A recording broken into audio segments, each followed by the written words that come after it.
दिल्ली के जंतर मंतर पर विकलांग बच्चों और उनके अभिभावकों ने किया प्रदर्शन। विकलांग बच्चों के माता पिता का कहना है कि उनके बच्चों को भी जीने का अधिकार है। हम केंद्र सरकार से आग्रह करते हैं कि हमारे बच्चों की दवाई के लिए फंड दिया जाए, इससे कि हमारे बच्चों का इलाज हो सके। जब हम अपने बच्चों को लेकर दिल्ली के एम्स हॉस्पिटल में जाते हैं तो वहाँ के डॉक्टर यही कहते हैं कि इस बीमारी का कोई इलाज नहीं है, जबकि इस बीमारी का इलाज है और दवाएं भी है, परंतु फंड नहीं है। हम केंद्र सरकार से यही मांग करते हैं कि हमें फंड दिया जाए ताकि हमारे बच्चों का इलाज और हमारे बच्चे भी दूसरे बच्चों की तरह खेल कूद सके। कई यहाँ के वैज्ञानिक हैं जो कि जीन थेरेपी बना चुके हैं, उसको जो फंड नहीं है तो वो दवाई और इलाज जो है एक वेक्टर मशीन जो है बनाने में 70 से 80 करोड़ रुपया लगता है। वह अगर सरकार दे दे तो एकदम वेक्टर मशीन बन जाएगा और यहाँ जीन थेरेपी मिल जाएगा। जीन थेरेपी जब मिल जाएगा तो बच्चा जो है प्रॉपर वो ठीक हो जाएगा। उड़ीसा से आया हूँ, मेरा नाम पंचानन सुना है और मेरा एक बेटा है, वो सुप्रियवंता सुना है, वो 13 साल का है। वो अभी चल नहीं पाता, ये व्हील चेयर में बैठ जाता।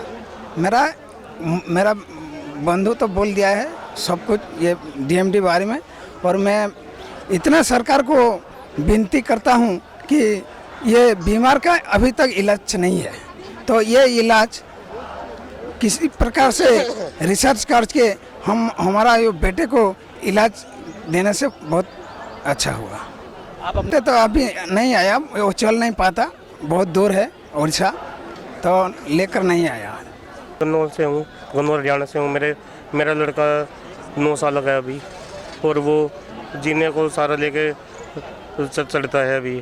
तो मेरी सरकार से यही विनती है कि इसकी तरफ ध्यान दिया जाए और जल्दी ताकि मेरा बच्चा ठीक हो सके। मेरा नाम दिनेश कुमार, मैं उड़ीसा से हूँ। मेरा बेटा का अभी उम्र हो गया 12 साल। तो इसका जब हमने इसका पैर में दर्द हुआ तो उसका उम्र था 5 साल। तो हम जब उसको मेडिकल लेके गए तो उन्होंने बायोप्सी टेस्ट किया। बायोप्सी टेस्ट करने के बाद उन्होंने हमको बोला डीएमडी।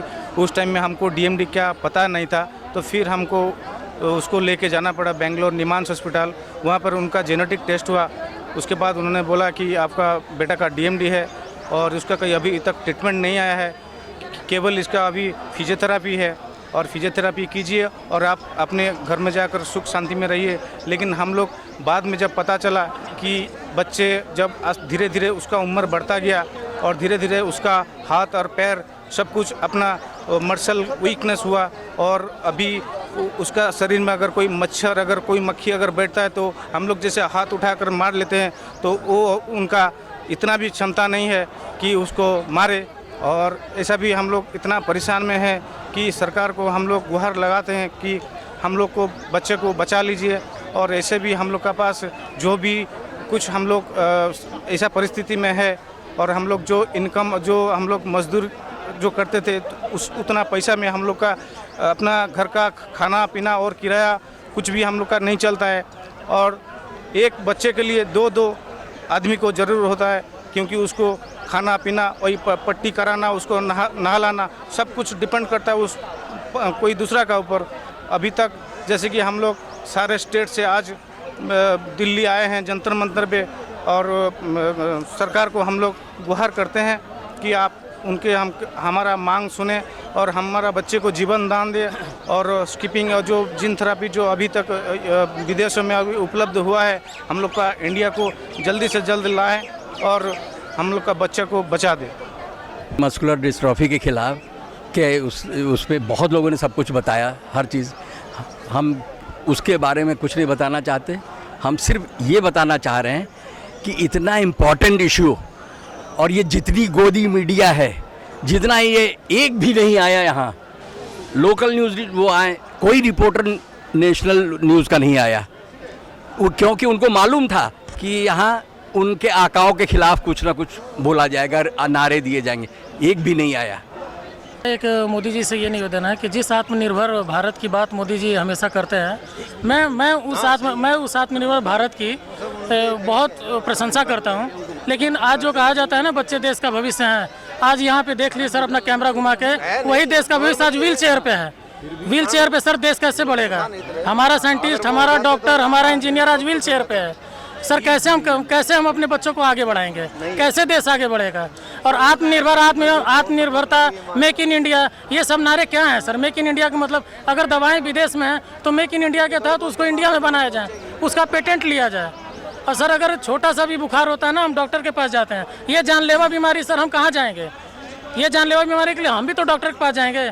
ICMR को मैंने लेटर लिखा था, ICMR से ये जवाब आता है कि 11 एक्सीलेंस सेंटर के पास आप जाइए। हम एम्स आते हैं, PGI जाते हैं, वहाँ कहते हैं इसका कोई इलाज ही नहीं है। तो क्या होगा ICMR जाके? ICMR को लेटर लिखा, मैंने हेल्थ मिनिस्टर को लिखा, ह्यूमन वेलफेयर को लिखा लेटर, सबका ये जवाब आता है एक्सीलेंस सेंटर पे जाओ। एम्स आए, एम्स कहता है इसकी कोई दवाई नहीं है। तो क्या मतलब है ICMR का, और क्या मतलब है एम्स का और PGI का, और क्या है आत्मनिर्भरता का, और क्या मेक इन इंडिया? हमारे लिए तो सब जीरो है ना सर। हमारा तो 100% हमारा बच्चा ही है। हमारा बच्चा अगर ख़त्म तो हम तो 0% पे आ गए। तो मोदी जी को ये चीज़ सुननी चाहिए सर। ये हमारी गुहार है कि मोदी जी इस चीज़ को सुने, और जिस आत्मनिर्भरता की वो अपने भाषण में और मेक इन इंडिया का वो दुहाई देते हैं, उस मेक इन इंडिया के तहत इस दवाई का पेटेंट लें और ये दवाई तुरंत इंडिया में ले आएँ और हमारे बच्चों की जान बचाएं। नहीं तो सर उनका जो भविष्य है ना, भारत का भविष्य, व्हील चेयर पर व्हील चेयर पर दम तोड़ देगा। यही मेरा कहना है सर। Thank you. शरीफ से आए हैं, सुनीता देवी, अनुज कुमार, अमित के। तो हम लोग इलाज के लिए आए थे। हम लोग बच्चा बहुत परेशान है, हम लोग का इलाज चाहिए, हर हाल में चाहिए। हम लोग जब बच्चे नहीं बचेगा तो हम बच के क्या करेंगे? हाँ, बच्चे के साथ साथ हम लोग भी जीवन देने के लिए तैयार हैं। नहीं हम लोग बचेंगे, नहीं मेरा न पति बचेंगे, हम लोग सारे परिवार ख़त्म हो जाएंगे। जब बच्चा नहीं रहेगा तो हम रह के क्या करेंगे सर? है 13-14 साल का सर। हाँ, लेकर आए हैं सर, वो है बच्चा भी में है। टॉप स्टोरी ब्यूरो के लिए दिल्ली से हेमंत कुमार की रिपोर्ट।